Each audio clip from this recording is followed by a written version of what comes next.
So you are trying to make a decision and you're having conflicting advice. Ultimately, people external to you will have different opinions about the subject, but the real thing is what is beating inside your heart. Where is your heart telling you to go? I know oftentimes it's the voice inside of us also tells us conflicting things, but ultimately, if you look deep within, what is your heart telling you? Where is it that you really want to go? And if you have those doubts, it's okay to have very deep conversations with yourself. Take time out, take time and just be with yourself.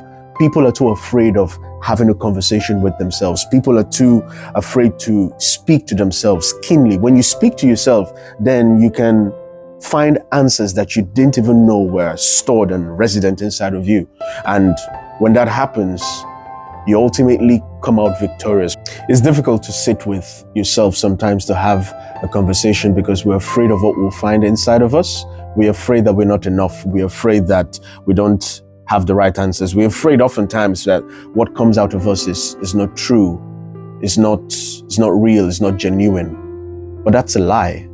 The truth is that there is something inside of you that is important, that is needed, that is fundamental. And the only way to hone that very thing is by exploring it. If you don't sit to ask questions to yourself, how then can you refine what comes out of you? Whatever you don't question cannot be improved upon. And so it's okay to have conversations within yourself, to question yourself. That way you can sharpen your thoughts and sharpen your conviction just because you question yourself. Sometimes you feel like as though you're juggling multiple identities and you feel a crisis inside of you. The truth is that you're not meant to have multiple identities. You should have a single identity that shapes your life as you go forward.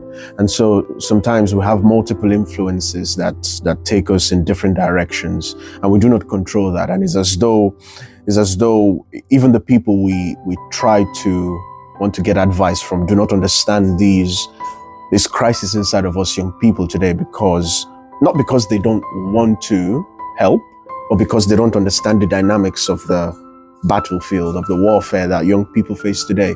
So it's as though they struggle to advise because they don't have an understanding of what these young people face today.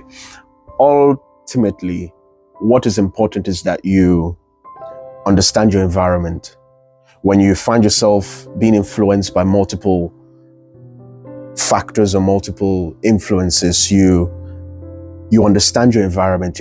You should know when to walk away from an environment that is bringing you negative influences that does not ultimately take you to where you want to be. You should know when to walk away.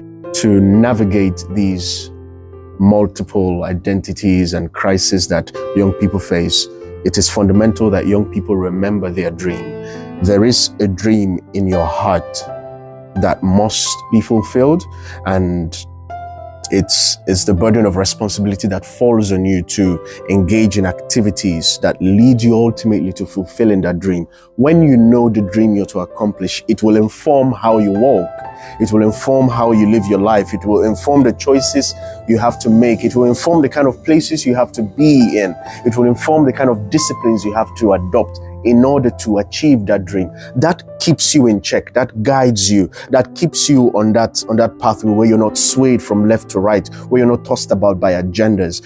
And it is difficult, but if you put your dream ahead of you, young people fail because they do not remember their dream. They do not keep their dreams ahead of them. And that way it's easy for them to be influenced. It's easy for them to be tossed about by conflicting agendas that do not lead them in the positive direction. Your dream guides your identity. Your identity helps pattern your dream. When your dream guides your identity, it ultimately puts a picture of what you want to be, of what your heart tells you that you have to be to your world right in front of you. And then your identity is basically sets of practices or disciplines that will get you to that dream. So you see that you can't have one without the other. Both of them exist together. So if you're going to discover yourself, you would have to simultaneously discover your dream and also work on your identity that will take you towards accomplishing the dream. So someone is asking, what if there's a disconnect between your dream and your identity? That is where change happens. That is where, when you look at the dream you want to achieve and you find that there's significant differences in your personality that will ultimately lead you to that dream, but that there's significant differences in your lifestyle that will ultimately lead you to that dream. That's where change comes. That's where you now ask yourself, with what I'm doing now, can it take me to the place where that dream is fulfilled? What I'm involved in right now, will it ultimately lead me to that dream? And if you find out that whatever it is not able to get you to that dream, then that is where you now have to start working on those things individually.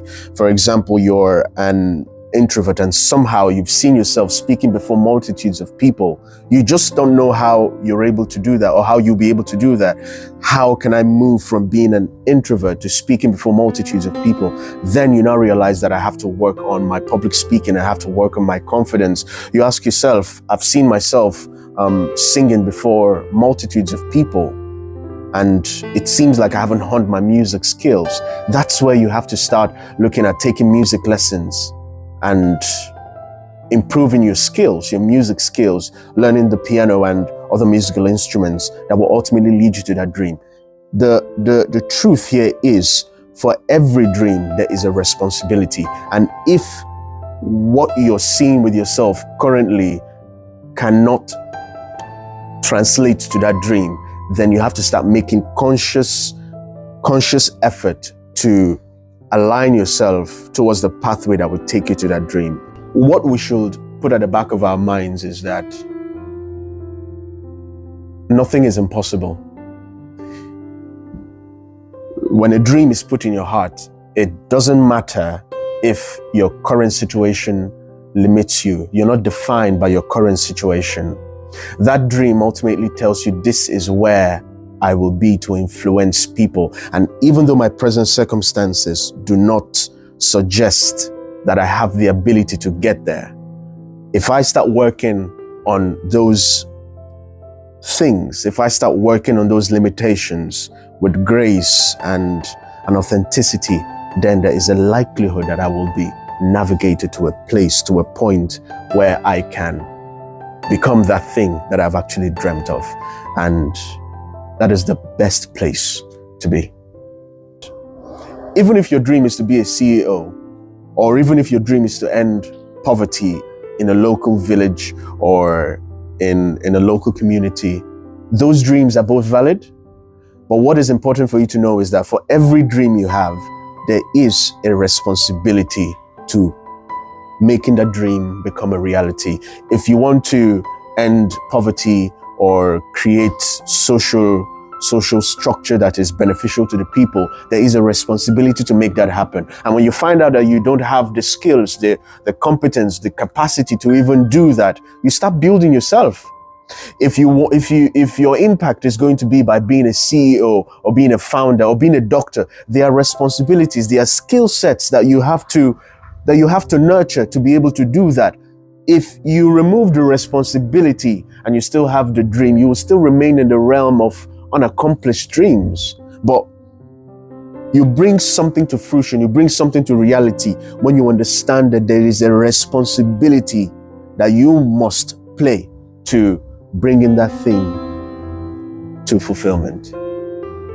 Wisdom is found in unlikely places. The places where you often think that you won't find wisdom, that's exactly where wisdom is found. Don't overlook people. Don't overlook the potential inside people. Ultimately, when you have that attitude, then you can see what possibilities lie inside that person to tap from that person. And when you see these different people coming with different potentials and you see the good they are able to bring to your vision, then you begin to partner with them.